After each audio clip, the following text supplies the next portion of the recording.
வணக்கம். பாரம்பரிய முறைப்படி அடை தோசை எப்படி சுடுறதுன்னு பார்க்கலாம்.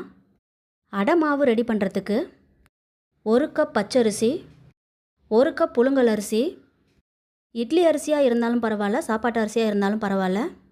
அடுத்து 1/2 கப் துவரம்பருப்பு. ரேசன் துவரம்பருப்பு இருந்ததுன்னா அதை நீங்கள் யூஸ் பண்ணிக்கலாம்.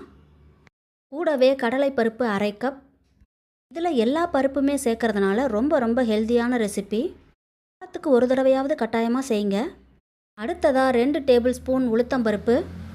பருப்பு உளுந்து இருந்தால் அதை கூட நீங்கள் சேர்த்துக்கலாம். கடைசியாக 2 டேபிள் ஸ்பூன் சிறு பருப்பு. இதுக்கு பதிலாக பாசி பயறு இருந்ததுன்னா அதை கூட நீங்கள் சேர்த்துக்கலாம். எல்லாத்தையுமே ஒன்றா சேர்த்து 4 மணி நேரத்துக்கு ஊற வச்சுக்கோங்க. 4 மணி நேரம் கழித்து மிக்சியிலையோ இல்லைன்னா கிரைண்டர்லையோ மாவை ரவை பதத்துக்கு அரைச்சிக்கலாம்.